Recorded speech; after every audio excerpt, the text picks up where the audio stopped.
Hello guys, അസ്സലാമു അലൈക്കും. Welcome back to my channel. അപ്പോൾ ഇന്ന് നമ്മളിവിടെ ഉണ്ടാക്കാൻ പോകുന്നത് കേരള സ്റ്റൈൽ ബിരിയാണിയാണ്. ഈ ഒരു റെസിപ്പി പഠിപ്പിച്ചു തന്നത് എൻ്റെ ഹസ്ബൻഡിൻ്റെ ഉമ്മയാണ്. ആൾ വടകരക്കാരത്തിയാണ്. അപ്പോൾ കല്യാണം കഴിഞ്ഞ് വരുമ്പോൾ എനിക്കിതൊന്നും ഉണ്ടാക്കാൻ അറിയില്ലായിരുന്നു. ഇവിടെ വന്നിട്ട് അതൊക്കെ പഠിപ്പിച്ചു തന്നെ. അപ്പോൾ വളരെ ടേസ്റ്റുള്ളൊരു റെസിപ്പിയാണ്.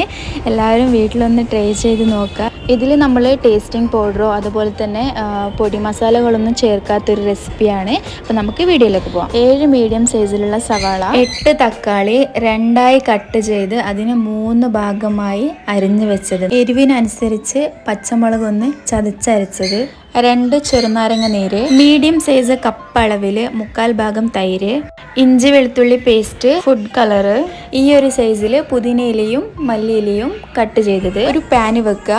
പാനിൽ 100 ml, അതായത് 1 കിലോ അരിക്ക് 100 ml എന്ന രീതിയിൽ എണ്ണ ഒഴിച്ചു കൊടുക്കാം. എണ്ണ ചൂടായതിന് ശേഷം ഉള്ളി ഒന്ന് വഴറ്റിയെടുക്കാം. ഉള്ളി ഇതുപോലെ നന്നായി വഴറ്റിയെടുക്കണം. എന്നതിന് ശേഷം ഇഞ്ചി വെളുത്തുള്ളി പേസ്റ്റ്, അതൊന്ന് ചൂടായതിന് ശേഷം ചതച്ച് വെച്ച പച്ചമുളക്, ഇതെല്ലാം കൂടി നന്നായി ഒന്ന് വഴറ്റിയെടുക്കാം. അതിൻ്റെ ഒരു പച്ച മണം മാറുന്നത് വരെ ഒന്ന് നമുക്കത് വഴറ്റിയെടുക്കാം. ഇതുപോലെ അതിൻ്റെ പച്ചമണമെല്ലാം മാറുന്നത് വരെ നന്നായി ഒന്ന് വഴറ്റിയെടുത്തതിന് ശേഷം അരിഞ്ഞു വെച്ച തക്കാളി അതിലിട്ട് കൊടുക്കാം. തക്കാളി ഇട്ടതിന് ശേഷം അതൊന്ന് ചൂടാവുന്നത് വരെ അതൊന്ന് വഴറ്റിയെടുക്കണം. അരിഞ്ഞു വെച്ച പുതിനയിലയും മല്ലിയിലയും അതിലിട്ട് കൊടുത്തൊന്ന് വഴറ്റിയെടുക്കാം. 1 മിനിറ്റോളം അതിനെ വേയാൻ വേണ്ടി വെക്കാം. നമുക്ക് അടിച്ചു വെക്കാം. തക്കാളിയൊക്കെ ഒന്ന് ഒടിഞ്ഞു വന്നിട്ടുണ്ട്. നന്നായി ഇളക്കിയതിന് ശേഷം ആവശ്യത്തിന് ഉപ്പിട്ട് കൊടുക്കാം. ഞാനിവിടെ 1 കിലോ അരിക്ക് 1 കിലോ ചിക്കനാണ് എടുത്തിരിക്കുന്നത്. അപ്പോൾ നമുക്ക് ആ ചിക്കൻ അതിലിട്ട് കൊടുത്ത് സായി ബിരിയാണി മസാല 1.5 ടേബിൾ സ്പൂൺ അതിലിട്ട് കൊടുത്ത് അതിൻ്റെ മേലെ തൈര് ഒഴിച്ചു കൊടുക്കാം. ഇതെല്ലാം കൂടെ നന്നായി ഇളക്കി കൊടുക്കാം, ഇല്ലെങ്കിൽ തൈര് കട്ട കെട്ടും.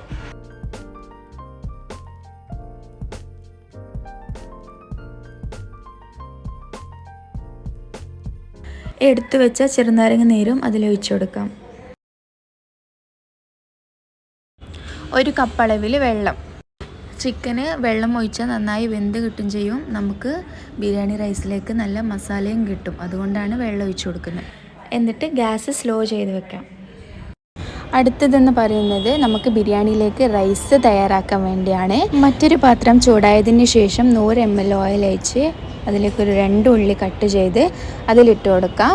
ഉള്ളി നന്നായി ചൂടായി വരണം, നന്നായി ഒരു ബ്രൗൺ കളറായി വരണം എന്നതുവരെ നമുക്കത് വഴറ്റി. അതിനെ മറ്റൊരു പാത്രത്തിലേക്ക് മാറ്റിയിട്ടുണ്ട്. എന്നതിന് ശേഷം സായി ബിരിയാണി മസാല 1 ടേബിൾ സ്പൂൺ അതിൽ മിക്സ് ചെയ്ത് നമുക്കത് അടച്ച് വെക്കാം. എന്നാലേ അത് നമുക്ക് ഒരു ക്രിസ്പി ആയി കിട്ടുള്ളൂ അടച്ച് വെച്ചാൽ. അതേ പാത്രത്തിലോട്ട് തന്നെ 1 കിലോ അരിക്ക് 1.5 ലിറ്റർ വെള്ളം എന്ന രീതിയിൽ നമുക്കത് വെള്ളം ഒഴിച്ചു കൊടുക്കാം. ആവശ്യത്തിന് ഉപ്പ് ഇട്ട് കൊടുക്കാം. വെള്ളം തിളച്ചതിന് ശേഷം അരി കഴുകി അതിലിട്ട് കൊടുക്കാം. പതുക്കെ വേണം ഇളക്കി കൊടുക്കാനായിട്ട്, ഇല്ലെങ്കിൽ അരി പൊടിയും. അതുകൊണ്ട് പതുക്കെ ഇതുപോലെ ഇളക്കി കൊടുക്കാം. നമ്മുടെ മസാല ഇവിടെ റെഡി ആയിക്കൊണ്ടിരിക്കുകയാണ്.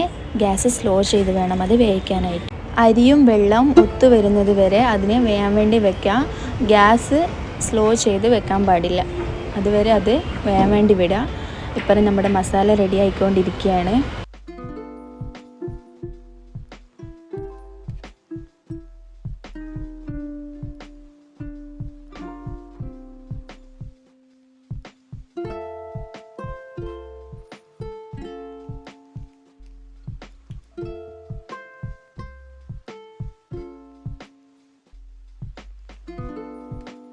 പിന്നെ നമുക്കിതിൽ റൈസ് ഇട്ട് കൊടുക്കാം. റൈസ് ഇട്ട് കൊടുക്കുമ്പോൾ കൈ പൊള്ളാതെ ശ്രദ്ധിക്കുക.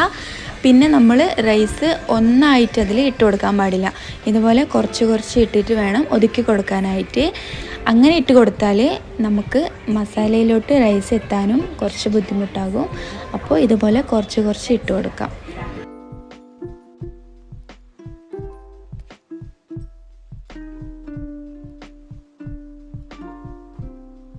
നമ്മൾ നേരത്തെ ഉള്ളി മസാലയിലിട്ട് അടിച്ച് വെച്ചിരുന്നില്ലേ, അതൊന്ന് പൊടിച്ചെടുക്കാം. പൊടിച്ചെടുത്തതിന് ശേഷം നമ്മൾ അതിൻ്റെ മേലെ ഇട്ട് കൊടുക്കാം.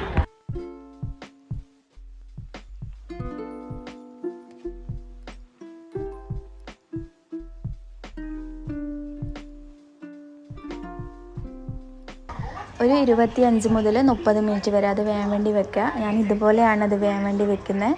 എന്നാലേ നമുക്കത് ആവി പുറത്ത് വരാത്ത രീതിയിൽ അത് വെന്ത് കിട്ടുള്ളൂ. ഗ്യാസും സ്ലോ ചെയ്ത് വെച്ചിട്ടുണ്ട്. അപ്പോൾ ഗൈസ് നമ്മൾ ബിരിയാണി ദമ്മ് പൊട്ടിക്കാൻ പോവാണ്. നമുക്ക് ആ ഒരു ടൈം ഒത്തു വരുമ്പോൾ അതിൻ്റെ സ്മെല്ല് എന്തായാലും നമുക്ക് കിട്ടും. അന്നേരമാണ് ദമ്മ് പൊട്ടിക്കാൻ പോകുന്നത്. നല്ല സ്വാദൊക്കെ വരുന്നുണ്ട്. അപ്പോൾ ഇതാ നമ്മുടെ അടിപൊളി ബിരിയാണി ഇവിടെ ഓക്കെ ആയിട്ടുണ്ട്. നമുക്കിതൊന്ന് വെന്തിട്ടുണ്ടോ എന്ന് നോക്കാം. നമുക്ക് റൈസ് വെന്തിട്ടുണ്ടോ എന്ന് നോക്കാം. കുറച്ചെടുത്ത് ഇതുപോലെ ഒന്ന് റൈസ് വെന്തിട്ടുണ്ടോ എന്ന് നോക്കാം. പിന്നൊരു കാര്യം, ഞാൻ മസാല റെഡിയാക്കുമ്പോൾ പലർക്കും തോന്നിയിട്ടുണ്ടാവും ഇത് മസാലയിൽ വെള്ളം കൂടിയിട്ടുണ്ടെന്ന്.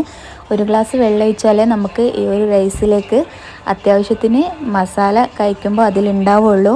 അപ്പോൾ ഞാൻ കാണിച്ചു തരാം എങ്ങനെ മസാല കിട്ടിയിട്ടുണ്ടെന്ന്. ഇല്ലാന്നുണ്ടെങ്കിൽ അടി കരിയാനുള്ള സാധ്യതകളും കൂടുതലാണ്. പിന്നെ മസാല ഡ്രൈ ആയിപ്പോവും, നമുക്ക് ഒട്ടും മസാല ഉണ്ടാവില്ല. അതുകൊണ്ടാണ് ഇങ്ങനെ ചെയ്യുന്നത്. ഇതാ മസാലയിൽ വെള്ളം കൂടി പോയിട്ടില്ല, ഒന്നുമില്ല. നമുക്ക് നല്ല അടിപൊളി എന്താ പറയുക, നല്ല മസാലയും ഓക്കെ ആയിട്ടുണ്ട്. അപ്പോൾ ഈ ഒരു റെസിപ്പി എല്ലാവർക്കും ആസ്വദിച്ച് കഴിക്കാം. എൻ്റെ വീഡിയോ ഇഷ്ടപ്പെട്ടാൽ ലൈക്ക് ചെയ്യുക, ഷെയർ ചെയ്യുക, സബ്സ്ക്രൈബ് ചെയ്യുക. എന്തെങ്കിലും മാറ്റങ്ങളുണ്ടെങ്കിൽ കമൻറ്റ് ബോക്സിൽ അറിയിക്കുക. അപ്പോൾ ഓക്കെ, ബൈ.